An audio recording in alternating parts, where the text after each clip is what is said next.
Hello everyone, I'm Erin from WebNazar, your digital lens on everything trending. Today, we're diving into another important story, idea, or innovation shaping our world. Every June, millions of people fall into the exact same trap, realizing Father's Day is just days away and panic purchasing a generic, transactional gift just to have something in hand. The holiday always sneaks up fast, and the window of time you have to make a solid decision shrinks a little more every day. But a great gift doesn't actually require months of planning or a massive budget. It just requires demonstrated, specific thoughtfulness. You're really just balancing two resources: how much capital you can spend and how much friction, meaning time and effort, you can tolerate. A last-minute gift only fails when it looks last minute. If you nail the presentation and the context, the gift itself works perfectly. This is why scrolling through generic gift guides isn't very helpful. Finding the right option is actually an objective math equation, driven by your geographic proximity and your available lead time. Let's look at the starting point on this flowchart. First question: what's your proximity? Are you local, in the same town as your dad, or are you remote?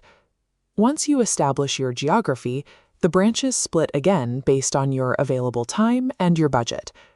Mapping your constraints this way stops you from guessing. It forces you toward a gesture that delivers the highest possible return for your logistical reality. Let's evaluate the 4 distinct constraint profiles on this board and find the optimal strategy for each one. Profile 1 is for the local buyer. You live nearby and have weekend time available, but you're working with a tight budget. Your move here is the experiential pivot. You are substituting cash with manual sweat equity to create a memory. This means hosting the day yourself. You prep a backyard cookout, whip up grilled corn dip, and pair it with a hike or a wiffle ball game.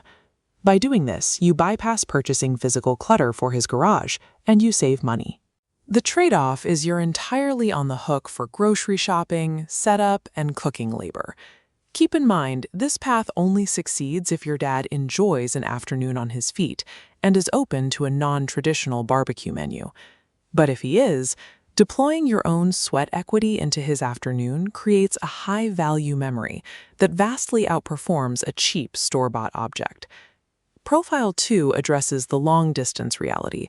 You live far away and simply cannot rely on shared physical experiences or a hosted dinner.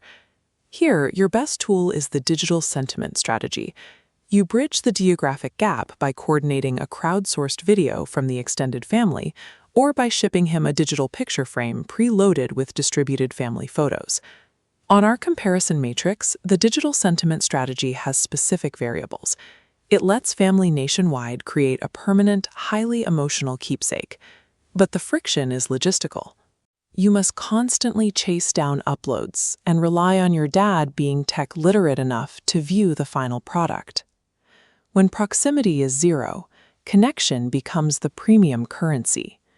Digitally consolidating the family is the most effective way to deliver that. Profile 3 is the opposite scenario. You have a high budget, but virtually 0 time to plan or execute an experience. This calls for the premium consumable strategy.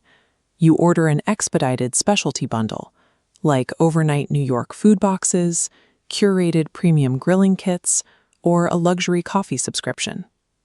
Back to the matrix, the premium consumable strategy requires significant capital, but almost no time. It delivers an immediate